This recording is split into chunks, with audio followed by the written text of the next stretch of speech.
Alors bonjour Guillaume, Bonjour Adrien. merci de nous rejoindre donc pour cette édition spéciale résultats sportifs du week-end dans la métropole lilloise, mais même dans la région Nord-Pas-de-Calais. On ratisse large avec vous. Alors déjà, on va commencer par parler football ce week-end avec un tour d'horizon assez triste pour les clubs nordistes. Et un week-end noir pour le foot régional.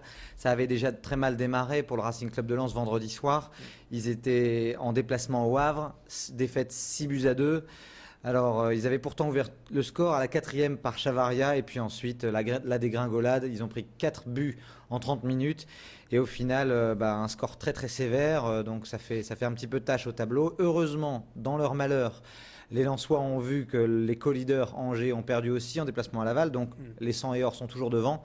Mais la question qui se pose, c'est est-ce que c'était juste un accident ou est-ce que les 100 et or ont du souci à se faire? C'est sûr que défensivement, c'était un peu inquiétant.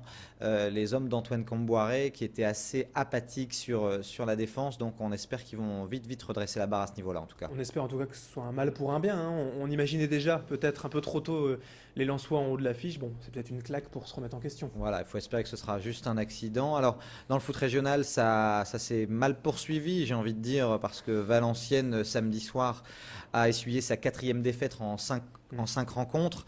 Défaite 3-1 face à Saint-Étienne. Alors, les Valenciennois, on les trouve un petit peu en manque de repères. Un effectif qui semble peut-être un peu court en ce début de saison. Et puis, alors, samedi soir, Nicolas Pento, le capitaine, qui était véritablement à la peine. Les voilà relégables avant un calendrier qui est corsé, puisqu'ils vont se déplacer à Nice, qui vient de battre le LOSC. Et puis ensuite, ils vont recevoir le Paris Saint-Germain au stade du Hainaut. Donc Valenciennes, déjà un début de saison très très compliqué. Ouais, on l'annonçait déjà depuis le mercato et la reprise de l'entraînement. Ça va être difficile pour VA cette saison. Et puis on passe au LOSC aussi pour terminer. Alors le LOSC, c'est un petit peu moins dramatique dans le sens où ils n'ont pas fait un mauvais match.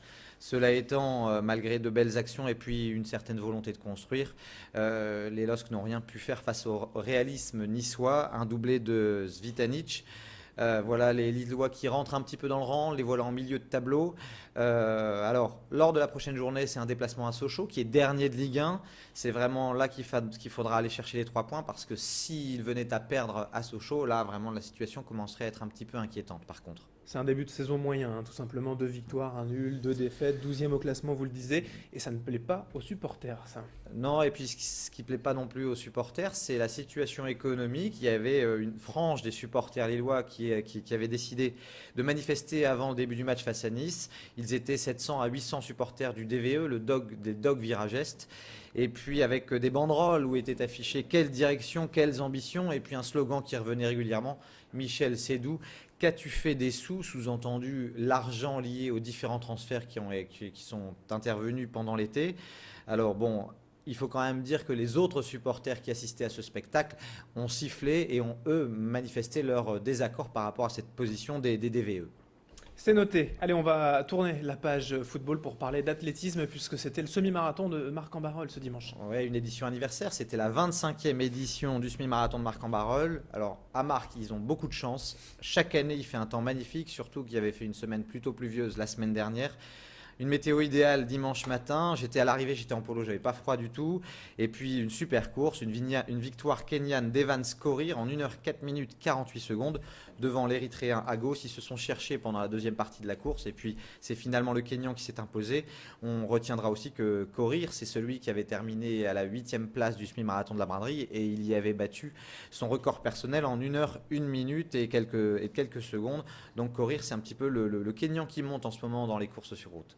On passe au rugby et là encore, après le football, déception hier pour les nordistes, les Lillois. Ouais, le Lille Métropole Rugby qui faisait son premier match à domicile au Stadium Lille Métropole et une première défaite face au promu Saint-Jean d'Angély. Ils menaient pourtant à la mi-temps 8-6 et puis ils ont fini par perdre 11-12. C'était une belle équipe Saint-Jean d'Angély, mais c'est pas non plus un cadre de la poule. Oui, Donc c'est un petit couac pour les Lillois qui ont, on le sait, de grosses ambitions. Beaucoup de pertes de ballon, beaucoup d'approximations. Va falloir que les hommes de Pierre Chadbec réagissent et le LMR doit se remettre au travail parce que les journées vont s'enchaîner maintenant. Ouais, l'ambition, on le répète, est de monter en Pro D2, donc on ne peut pas perdre contre un promu, évidemment. Quelques bonnes nouvelles quand même pour le sport régional ce week-end. Oui, avec en vrac l'USDK qui a réussi sa rentrée. On rappelle l'USDK en handball, deuxième la saison dernière. Et puis là, il jouait face à Tremblay, qui est une bonne équipe de première division. Une victoire 30 à 26, un match plein. Et puis autre bonne nouvelle, c'est le cycliste Adrien Petit, la Rajois, bien connu dans la région, qui a terminé son premier grand tour, la Vuelta, le Tour d'Espagne, à la 130e place. C'est pas le général qui a porté, puisque c'est plutôt un sprinter, Adrien Petit, un routier sprinter. Mais c'est son premier grand tour, donc on espère que l'année prochaine, il sera sur les routes du Tour de France. C'est encourageant en tout cas. Et puis pour terminer, un coup de cœur, hein, une belle initiative, une belle organisation ce week-end dans la région, c'était Nature Sport. Nature Sport, sur la base de loisirs d'Amaury à Ernie, près de Saint-Amand, un événement organisé par le Conseil Général du Nord et aussi avec le Comité départemental olympique et sportif.